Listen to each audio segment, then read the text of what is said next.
যখন এভাবে প্রচণ্ড তাপ পড়বে তখন তোমরা আল্লাহর কাছে কায়মনে বাক্যে সেজদায় পড়ে আল্লাহর কাছে দোয়া করবে। সুবহানাল্লাহ। এই তাপদাহের মধ্যে একটা সুন্নাত আমল হলো তোমরা মানুষদেরকে বেশি বেশি করে পানি পান করাইবা। যেই গরম আল্লাহ তাআলা আমাদেরকে দিয়েছেন, এই গরমের মধ্যে কষ্ট পেয়ে অনেকে আল্লাহকে অভিশাপ দেয়। নাউজুবিল্লাহ বলেন যে কেন দুনিয়াতে অনাবৃষ্টি, যে আল্লাহ কেন বৃষ্টি বন্ধ করে দেন, কেন বৃষ্টি বন্ধ করে দেন? রাসূল বলছেন মা তালিফু মালুন ফি বাররি ওয়ালা বাহার ইল্লা বিহাবসি যাকাত। শুধুমাত্র বান্দা যাকাত না দেওয়ার কারণে আল্লাহ তাআলা এই জলস্থলের মধ্যে তিনি বৃষ্টিপাতকে বন্ধ করে দেন। নাউজুবিল্লাহ বলেন। কি কারণে?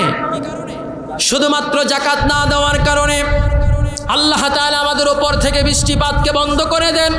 যেই বৃষ্টিপাত বন্ধ হয়ে যাওয়ার কারণে পৃথিবীর জমিনটা ধূসরবর্ণ হয়ে যায়।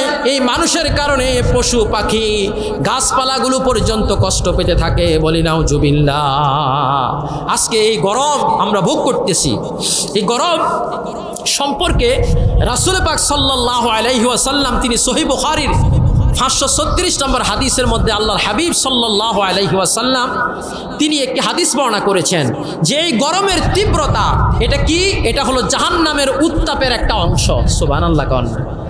জাহান্নামের উত্তাপের একটা অংশ। আর মুয়াত্তা ইমাম মালিকের মধ্যে ইমাম মালিক রাহিমাহুল্লাহু তাআলা আনহু তিনি একটি হাদিস বর্ণনা করে তিনি বলছেন ইন্না শিদ্দাতাল হাররি মিন ফাইহি জাহান্নাম। যখন অধিক গরম হয়, তাপমাত্রা যখন অধিক বেড়ে যায়, জেনে রাখবে এই তাপমাত্রা বেড়ে যাওয়ার কারণ যে মিন ফাইহে জাহান্নাম, এটা হলো জাহান্নামের একটা নিঃশ্বাস। সুবহানাল্লাহ। আমরা যেমন নিঃশ্বাস নিই অক্সিজেন, ছাড়ি কার্বন ডাইঅক্সাইড, যেটা ছাড়ি এটা কি গরম না ঠান্ডা? আর কথা বলেন, গরম না ঠান্ডা? এটা গরম। জাহান্নামও নিঃশ্বাস যখন একবার ছাড়ে এই পৃথিবীটা তখন উত্তপ্ত হয়ে যায়, গরম হয়ে যায়। জাহান্নাম আল্লাহর কাছে অভিযোগ করে বলতেছে ইয়া রব্বি আকালা বাদি বাদা, মাবুদ আমার একটা অংশ আরেকটা অংশকে খেয়ে ফেলতেছে। জাহান্নামের আযাবের তীব্রতা এত বেশি যে একটা অংশ আরেকটা অংশকে খেয়ে ফেলতেছে। আল্লাহ তাআলা ফাআযিনা লাহু বিনাফাসাইন, জাহান্নামকে বলেন যে তুমি দুইটা নিঃশ্বাস ছাড়ো। কয়টা নিঃশ্বাস? দুইটা নিঃশ্বাস ছাড়ো। এই হিসাবে জাহান্নাম একটা নিঃশ্বাস ছাড়ে ফি কুল্লি আমিন নাফাসিন ফিশ শীতা, শীতকালে একটা নিঃশ্বাস ছাড়ে যার কারণে শীতকালে অধিক ঠান্ডা হয়ে থাকে। ওয়া নাফাসিন ফিস সাইফ, এবং গ্রীষ্মকালে একটা নিঃশ্বাস ছাড়ে যার কারণে গ্রীষ্মকালে অধিক গরম পড়ে থাকে। বিশেষ করে এই গ্রীষ্মকালের শুরু হয়েছে এখন এপ্রিল মাস। বাংলাদেশে আমরা দেখতে পেয়েছি রোজার শেষ দিক থেকে এখন পর্যন্ত প্রায় 23-24 দিন যাবৎ তীব্র তাপদাহ চলতেছে। মধ্যখানে শুধু 9 এবং 10 ফেব্রুয়ারি 2 দিন ছাড়া একটানা এতদিন আর কখনো আল্লাহ তীব্র তাপদাহ দেন নাই। 2019 সালে 19 দিন কিংবা 20 দিন হয়েছিল, কিন্তু এই বছর একটু বেশি তাপমাত্রা। এটা গ্রীষ্মকালীন সময় জাহান্নাম নিঃশ্বাস ছাড়ে যার কারণে এই গ্রীষ্মকালে গরমের তাপ একটু বেড়ে যায়। আল্লাহর হাবিব সাল্লাল্লাহু আলাইহি ওয়াসাল্লাম তিনি আমাদেরকে শিখিয়ে গেছেন কিভাবে দোয়া করবে। আল্লাহ রাসূল আবু দাউদ শরীফের এবং সহিহ ইবনে খুজাইমার মধ্যে আল্লাহর হাবিব আমাদেরকে বলে গেছেন আল্লাহুম্মা ইসকিনা গায়সান মুগিসান মারিআন নাফিআ গায়রা দাররান আজিলান গায়রা আজিলিন। আল্লাহর হাবিব বলছেন হে আল্লাহ, আপনি আমাদেরকে ক্ষতিমুক্ত, কল্যাণময়, তৃপ্তিদায়ক এবং জমিনকে উর্বরকারী, গাছপালাকে সতেজকারী বৃষ্টি আমাদের জন্য নাজিল করুন। সুবহানাল্লাহ। এমন বৃষ্টি নয় যে বৃষ্টি দ্বারা আমাদের ক্ষতি হবে, ফসল তলিয়ে যাবে, ডুবে যাবে, এমন বৃষ্টি আমাদের উপর নাজিল করবেন না। এবং আমাদের উপর আকাশকে মেঘাচ্ছন্ন করে আমাদের আবহাওয়াকে স্বাভাবিক করে দেন। সুবহানাল্লাহ বলেন না? সম্মানিত হাজিরিন, আজকে এই তাপদাহ চলমান, এটি আমাদের অন্যায়ের কারণ। আমাদের অন্যায়ের কারণে আল্লাহ তাআলা এই তাপদাহ আমাদের উপর তিনি দিয়ে দিয়েছেন।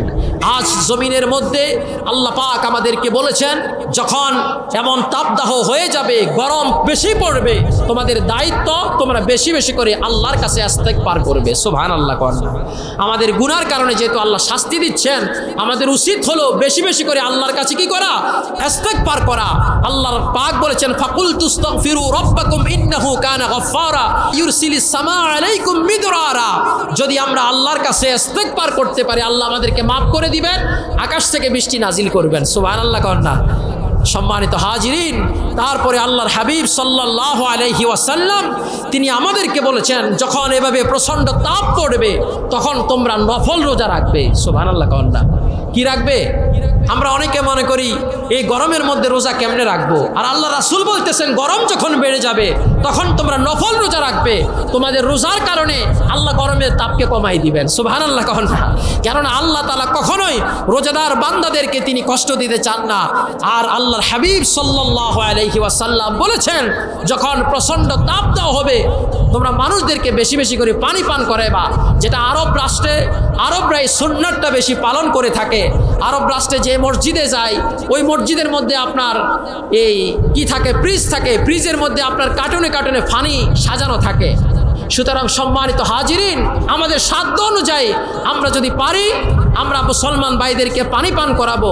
আমরা কলের পানি হোক, শরবত হোক, মিনারেল ওয়াটার হোক, যাই হোক আমরা পানি পান করাবো এই গরমের মধ্যে। রাজি আছি তো ইনশাআল্লাহ? আল্লাহ আমাদেরকে সুন্নাত আমলটা করানোর তৌফিক দান করুক, বলি আমিন। পানি পান করানো এটা সর্বোত্তম আমল। আল্লাহ রাসূল বলেছেন এই তীব্র তাপদাহ এটাকে রোধ করার জন্য আরেকটি সুন্নাহ আমল হলো আমাদের গাছ রোপণ করা। কি করা? বৃক্ষরোপণ করা, গারসুল আশজার। আল্লাহ রাসূল বলেছেন ইন কামাতিল কিয়ামা ওয়া ফি ইয়াদি আহাদিকুম ফাসিলা আই নাখলাতুন সাগীরা। তোমাদের কারো হাতে যদি একটা খেজুরের ছোট্ট একটা চারা থাকে আর সে যদি দেখে যে কিয়ামত হয়ে যাচ্ছে, এই মুহূর্ত যেন সে এই গাছটা রোপণ করে নেয়। সুবহানাল্লাহ কন্যা। সাহাবায়ে কেরাম বলল, ইয়া রাসূলুল্লাহ, কিয়ামত হয়ে গেলে গাছের কি লাভ? আল্লাহ রাসূল বললেন, গাছ লাগানো ইসলামের মধ্যে এটা সদকায়ে জারিয়া, এটা এমন একটা উত্তম কাজ যে গাছ আজকে গাছ কেটে ফেলার কারণে, বন উজাড় করার কারণে পৃথিবীব্যাপী তাপমাত্রা বৃদ্ধি পাচ্ছে, জলবায়ু এটার পরিবর্তন দেখা দিয়েছে, যার কারণে পৃথিবীর উত্তরে অবস্থিত যেই অ্যান্টার্কটিকা মহাদেশে যেই বরফগুলো আছে এগুলো গলে যাচ্ছে, আর সমুদ্রের স্তর বৃদ্ধি পাচ্ছে। পৃথিবীর নিম্ন দেশগুলো এক সময় এটা পানির নিচে তলিয়ে যাবে, আর সেই তালিকার মধ্যে আমাদের এই বাংলাদেশটাও আছে। তাহলে পৃথিবীব্যাপী এই তাপমাত্রা বৃদ্ধির কারণ হলো গাছপালা কেটে ফেলা। সম্মানিত হাজিরিন, এই তীব্র তাপদাহকে থেকে রক্ষা পাওয়ার জন্য আল্লাহ রাসূল সাল্লাল্লাহু আলাইহি ওয়াসাল্লাম তিনি আমাদেরকে আদেশ করে গেছেন আমরা যেন গাছ লাগাই বেশি করে। সুবহানাল্লাহ কন্যা। আরেকটি কাজ হলো এই তীব্র তাপদাহের মধ্যে আমাদের কিছু যুবক ভাই আমরা দেখতে পাই তারা হাফ প্যান্ট পরে একেবারে সেন্টু গেঞ্জি গায়ে দিয়ে তারা হাঁটে, আসে না এরকম? এটা কিন্তু খুবই শালীনতার প্রতি যত্নবান হওয়া, নগ্নতা অশ্লীলতা পরিহার করা, এটা ইমানের অঙ্গ। আল হায়াউ শুবাতুম মিনাল ঈমান। পুরুষের লজ্জাস্থান হলো নাভি থেকে হাঁটু পর্যন্ত। কোন ভাই এই কাজ ভুলও করবেন না। হাফ প্যান্ট পরে কোন পুরুষ হাঁটা এটা কবিরা গুনাহ, এটা কবিরা গুনাহ, এটা কবিরা গুনাহ। আল্লাহ তাআলা আমাদেরকে এটা থেকে হেফাজত করুক, বলি আমিন। এরপরে আরেকটি কাজ হলো আমাদের উপর নিয়ে তাপটা দেখতে পেল যে আল্লাহকে কোনো গালমন্দ না করে এই প্রচণ্ড গরম এটা আল্লাহর পক্ষ থেকে এক নিয়ামত, এটা মনে করে ধৈর্য ধারণ করলে এটা হয়ে যাবে ইবাদত। সুবহানাল্লাহ বলেন। কখনো এই গরমের মধ্যে ধৈর্য হারা হয়ে আল্লাহকে অভিশাপ দেওয়া যাবে না। আর সর্বোপরি এই গরম থেকে আমাদেরকে শিক্ষা নেওয়া লাগবে। এই দুনিয়াতে যে তাপ আছে, এই তাপ মানে আমরা যে এই রান্না করার জন্য যে আগুন ব্যবহার করি, এই আগুন কিন্তু বিভিন্ন রকমের। আল হাদিস শরীফের মধ্যে আসছে আগুন 3 রকমের। কয় রকমের? আরে কথা বলেন না, কয় রকমের? 3 রকমের। একটা আগুন হলো লাল আগুন। এই আগুনটাকে 1000 বছরের পুরানোর পরে এটা সাদা হয়ে গেছে। আবার এটা সাদা আগুনটাকে 1000 বছর পুরানোর কারণে এটা কালো হয়ে গেছে। জাহান্নামের আগুন হবে কালো। নাউজুবিল্লাহ বলেন। আল্লাহ রাসূল বলছেন জাহান্নামের আগুন এই দুনিয়ার আগুন থেকে আরো 69 গুণ বেশি উত্তাপপূর্ণ হবে। নাউজুবিল্লাহ বলেন। এই দুনিয়ার আগুন বলতে আমরা রান্না করার যে আগুন বুঝি, এই আগুন না। রান্না করার আগুন আর লোহাকে গলানোর আগুন দুইটা কিন্তু কি নয়, এক নয়। এই দুনিয়ার সবচেয়ে আবার অগ্নিগিরির লাভাতে যে আগুন, সে আগুনের তাপ কিন্তু এক নয়, এগুলোর তাপমাত্রা অনেক বেশি। আল্লাহ রাসূল বলছেন এই দুনিয়ার সর্বোচ্চ আগুনের তাপমাত্রা থেকে জাহান্নামের আগুনটা আরো 69 গুণ বেশি উত্তাপপূর্ণ হবে, বলে নাউজুবিল্লাহ। সাহাবায়ে কেরাম রাসূলকে বলল, রাসূল দুনিয়ার আগুনটাই তো সব কিছুকে জ্বালিয়ে দেওয়ার জন্য লাকাফিয়া, যথেষ্ট। আল্লাহ রাসূল বললেন, না, জাহান্নামের আগুন এই দুনিয়ার আগুন থেকে আরো 69 গুণ বেশি উত্তাপপূর্ণ হবে, বলে নাউজুবিল্লাহ। হাজরিন, বার্ন ইউনিটে যখন দেখতে পাই আগুনে পোড়া মানুষ 33% বেশি যারা পুড়ে যায়, তাদের বেশিরভাগ মানুষ বাঁচে না। আর 33% কম যারা আগুনে পোড়ে, এই আগুনে পোড়ার অঙ্গগুলা আপনারা দেখছেন কিনা?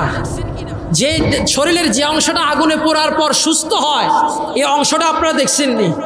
কথা বলেন। সেই অংশটা দেখতে কত ভয়ঙ্কর লাগে। আর জাহান্নামের মধ্যে আল্লাহ তাআলা জাহান্নামীদের এই শরীরটাকে, চামড়াটাকে আল্লাহ পাক 40 জিরা 40 গজ মোটা করে দিবেন। নাউজুবিল্লাহ বলেন, 40 গজ মোটা করে দিবেন। আর যখনই আগুনের উত্তাপে এটাকে পোড়ানো হবে, কুল্লামা নাদিজাত জুলুদুহুম বাদদালনাহুম জুলুদান গায়রাহা, মুহূর্তের মধ্যে সে আগুনের তার চামড়াটা পুড়ে যাবে। আল্লাহ রাসূল বলছেন, শুধু চামড়া নয়, আল্লাহ জানায় রাখলেন দুনিয়ার আগুন রাখলে শুধু বাইরে পড়ে। কোথায় পড়ে? শুধু বাইরে পড়ে, আমাদের দেহের ভিতরে কিন্তু আগুন পড়ে না, আগুন ঢোকে না। আল্লাহর পাক বলে দিলেন জাহান্নামের আগুনটা এমন আগুন হবে যেটা বাইরে দিয়ে যেমন পড়বে, আমাদের দেহটাকে ভিতরটাও তেমনভাবে আল্লাহ পোড়াই দিবেন, বলি নাউজুবিল্লাহ মিন যালিক। হাজরিন, তাহলে এই গরমের উত্তাপ থেকে আমরা এই শিক্ষা নিব যে জাহান্নামের আগুন, যে আগুন আল্লাহ তাআলা আমাদের জন্য প্রস্তুত করে রেখেছেন, এরপরেও তো আমরা অন্যায় করা, অপরাধ করা ছেড়ে দিই না।